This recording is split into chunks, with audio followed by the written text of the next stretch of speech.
Sem mais, eu passaria aqui a palavra ao Dr. Pedro Câmara Ramos, que nos liga da sua sala de crise no Funchal. Dr. Pedro Câmara Ramos, bem-vindo, e os seus 7 minutos de intervenção inicial. Como é que vê aqui as respostas dos municípios, talvez agora de uma outra perspectiva, como governo regional, entidade que articula vários municípios? Pois. Muito boa tarde a todos, muito obrigado, professor, por este convite, para participar nesta videoconferência e podendo ter a oportunidade de apresentar aquilo que até agora foi feito na região autónoma da Madeira. Nós, de facto, nesta resposta à Covid-19, nós começámos muito cedo. Logo, e consideramos essa a primeira fase da nossa resposta, foi de facto a preparação com base na informação que durante o final do mês de janeiro começámos a ter, proveniente não só da OMS, mas também das notícias da China. E rapidamente, a 27 de janeiro, lançámos a linha de emergência SRS 24, criámos um microsite do IA Saúde que começou a acompanhar toda a evolução e todas as notícias que saíam a nível nacional e a nível internacional sobre esta pandemia. A 3 de fevereiro, a Madeira pôde apresentar o seu plano de contingência para situações emergentes que iria ser inserido no plano de emergência da Proteção Civil da Região Autónoma da Madeira. É um plano de contingência que envolve mais de 30 entidades públicas, militares, forças de segurança, tal como aquele que nós já tínhamos desde 2014, que surgia após as inundações de 2010. Perante esta situação, nós fomos acompanhando as declarações da própria OMS. No dia 30 de janeiro, de facto, foi declarada a situação de emergência de saúde global no mundo e, finalmente, a 11 de março, a declaração de pandemia. Mas, desde o 3 de fevereiro até 11 de março, a Madeira realizou toda a formação necessária na área da administração pública, na área da saúde e na área social, para todos os profissionais terem noção do que era necessário saber e ter de conhecimentos base sobre esta pandemia que estava para acontecer. A segunda fase da resposta, só dizer que formámos cerca de 3.500 profissionais em todas as áreas e esta de facto é a resposta, portanto, ao contrário da doutora Luísa Salgueiro, que eu gostei muito de ouvir, pela sua iniciativa, pela sua pronta resposta em todas as áreas no que diz respeito ao acompanhamento da pandemia, na sua autarquia. Esta é uma resposta do Governo Regional da Região Autónoma da Madeira. Naturalmente que a segunda fase de resposta perante a Covid foi a adoção das nossas medidas. E a adoção das nossas medidas foram medidas muito restritivas e muito difíceis até de entender, só possíveis perante a pandemia que nós estávamos a atravessar. Nós declarámos o estado de alerta no dia 12 de março, ou seja, um dia depois da declaração de pandemia da OMS, e no dia 13 de março rapidamente fechámos os portos, as marinas, e começámos a fazer controle de temperatura e inquérito epidemiológico no aeroporto do Funchal e do Porto Santo, porque não tivemos autorização para fechar o aeroporto, senão era um confinamento total, que era isso que nós pretendíamos. E rapidamente, a partir do dia 13 de março, começámos com quarentenas obrigatórias, inicialmente nas casas, nos isolamentos, nos domicílios, mas depois verificámos que os domicílios não tinham capacidade, nem tinham condições para uma quarentena na verdadeira acessão da palavra. E por isso também tivemos a mesma atitude e contratualizámos 5 unidades hoteleiras, 4 no Funchal e 1 no Porto Santo, que receberam todos os nossos casos positivos e os casos suspeitos e os contactos mais próximos que estavam a ser testados e que precisavam de fazer essa quarentena. O primeiro caso na Madeira foi no dia 16 de março, o primeiro caso em Portugal foi no dia 3 de março e a partir daí continuamos com este tipo de restrição que depois se estendeu a todas as áreas. E uma das medidas que foi muito importante na região autónoma da Madeira foi, de facto, inicialmente a proibição de visitas aos lares e depois o encerramento dos lares. Ou seja, nós impedimos que todos os profissionais de saúde que trabalhavam no sistema público, no sistema convencionado e privado e também no social, tivessem que fazer uma opção a partir do dia 1 de abril até... Era abril e maio e no fim só foi necessário fazê-lo até o dia 8 de maio, mas durante um mês e quase 2 semanas, os profissionais de saúde só passaram a trabalhar num único local, ou no hospital, ou no convencionado, ou no social. E isso fez para médicos, enfermeiros, assistentes técnicos e assistentes operacionais.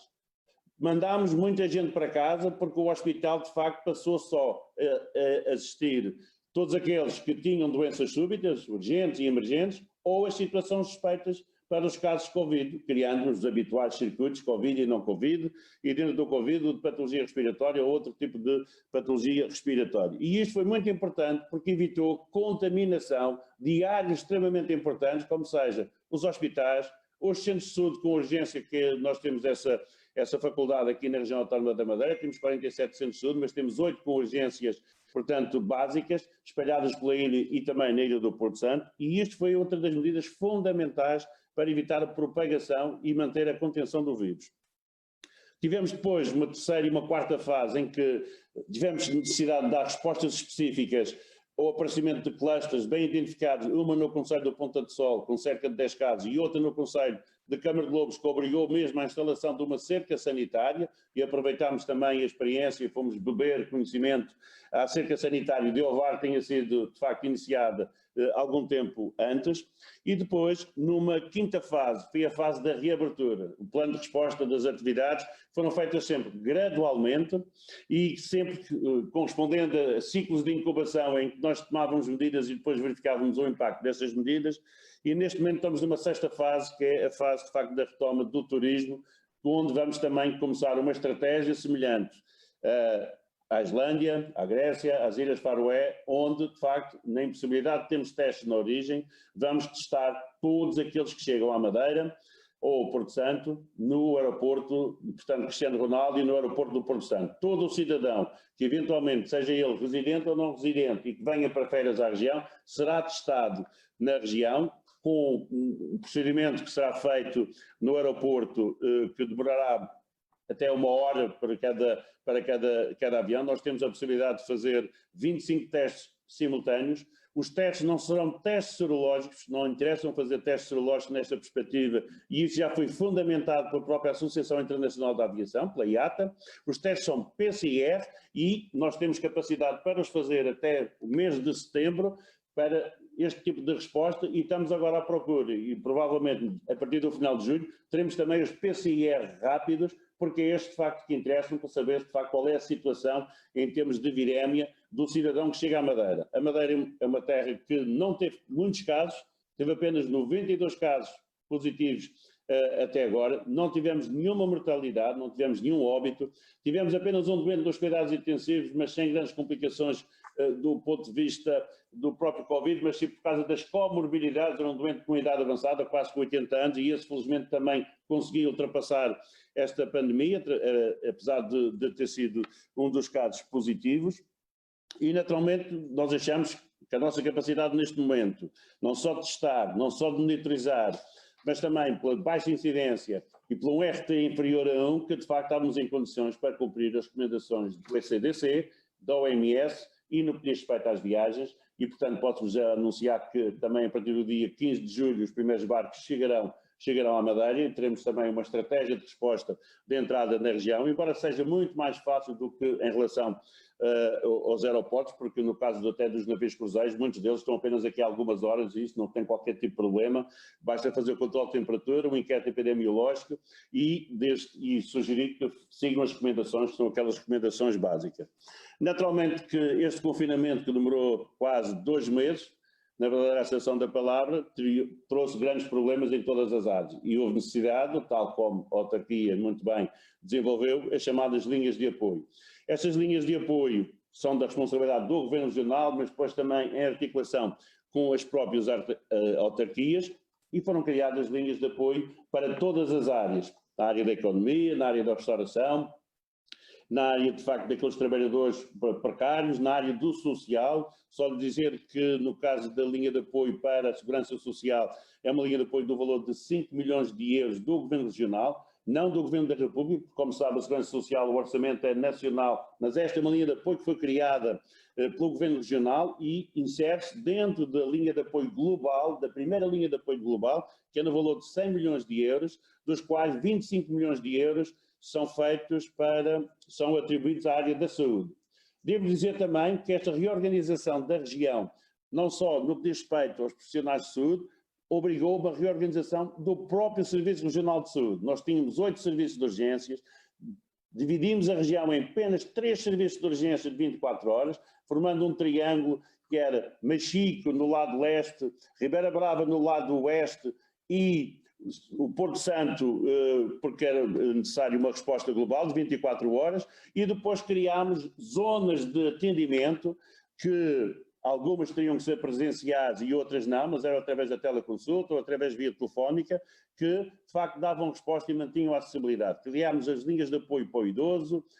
mantivemos toda a campanha de vacinação necessária para ser feita, toda a observação necessária na área da materno-infantil e também na área da oncologia. Todos os tratamentos foram realizados, mas os doentes, antes de eu fazer os tratamentos, tudo foi agendado, houve um pré-agendamento, porque todos estes doentes eram testados. E para além dos doentes que eram testados, nós neste momento, em relação à nossa capacidade de teste, nós já testamos 22 mil pessoas, nós estamos quase a atingir os 10% da população madeirense, cerca de 250 mil pessoas, portanto nós até ao final do mês de junho provavelmente temos 10% da nossa população testada. Como vem, nós não podemos falar em imunidade de grupo, nós não temos essa imunidade de grupo, mas também achamos que a nossa estratégia é correta, porque a estratégia da imunidade de grupo, inicialmente defendida pela própria Inglaterra numa fase inicial. Vejam naquilo que aconteceu e como é que está a Inglaterra neste momento. A estratégia da imunidade de grupo, essa bem definida e já também com uma análise contraditória por parte das próprias autoridades, a Suécia também testou de facto a imunidade de grupo e aquilo que conseguiu, não fechando, não se confinando, aquilo que conseguiu foi apenas 3% da população com imunidade de grupo. Isto não traz resultados nenhums, não traz nenhuma segurança para a população sueca. O número de casos da Suécia é semelhante ao de Portugal, o número de mortes da Suécia é o triplo de Portugal, com duas estratégias completamente diferentes. Portugal que apostou numa estratégia de contenção e propagação do vírus, a Suécia que não apostou nessa estratégia, mas que afinal os resultados são bem piores. E os resultados são bem piores e aquilo que se adivinha para o futuro não é nada famoso, porque nós estamos a ver que todos os países que começaram a fazer o seu desconfinamento, aquele onde esse desconfinamento está a ser cumprido de uma forma rigorosa, não estão a ter problemas. Os países onde o desconfinamento não está a ser cumprido de forma rigorosa estão a ter problemas. E agora o problema é o nosso próprio país, com a RS Lisboa e Vale do Tejo, onde de facto o desconfinamento tem sido feito de uma forma descontrolada e tem sido feito de uma forma abusiva e eu não acredito que nós temos cada vez mais capacidade de testes, mas nós na Madeira também temos e cada teste que fazemos todos são negativos, porque não temos transmissão comunitária. Portugal neste momento é um país com transmissão comunitária e a situação de Lisboa e Vale do Tejo é uma situação extremamente preocupante e eu não sei o que é que o Conselho de Ministros vai decidir na próxima reunião, que segundo parece é o tema que está em cima da mesa, e segundo parece na reunião de ontem do Infarmed, os próprios especialistas já puseram em causa toda a estratégia que o Governo queria avançar e que eu penso não é a mais adequada, porque senão nós nunca mais vamos nos livrar desta situação. Exemplos que são preocupantes, em áreas onde a transmissão é extremamente elevada, se não houver preocupação, é o exemplo, o primeiro do Serviço de Pneumologia do Hospital de Santa Maria, e o segundo, de facto, a situação no Serviço de Hematologia no IPO, de facto, onde as instituições têm que ter outro tipo de precaução, outro tipo de prevenção para que isto não possa acontecer. E isto a mim deixa muito preocupado. Nós tivemos um cuidado extremo, não sei se lhes vai acontecer alguma destas situações, agora temos feito tudo aquilo que está ao nosso alcance para conter a propagação do vírus. E estamos a testar, e testamos todos os grupos vulneráveis, que são aqueles que são bem conhecidos de todos, numa forma de proteger cada vez mais os nossos profissionais por um lado e ainda a população. Muito obrigado, professor Paulo. Penso que já escutei o meu tempo.